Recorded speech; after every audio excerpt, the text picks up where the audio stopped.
Aquí tenemos el viento. Cuando quieras, Laura. Déjalo que hinche, que suba.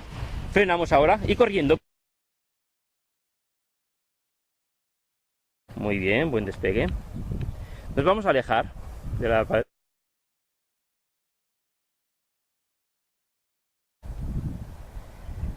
Podemos incluso ir dirigiendo tranquilamente el parapente un poco hacia la derecha. Está subiendo, hay un poco de ascendencia, un poco de térmica. Frenamos.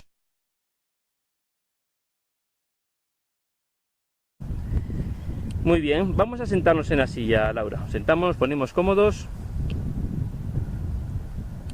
y vamos a repetir el mismo esquema de siempre. Seguramente Javier todavía nos hablará menos que antes.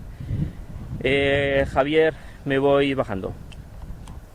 Muy bien, Laura, te dejo a ti sola.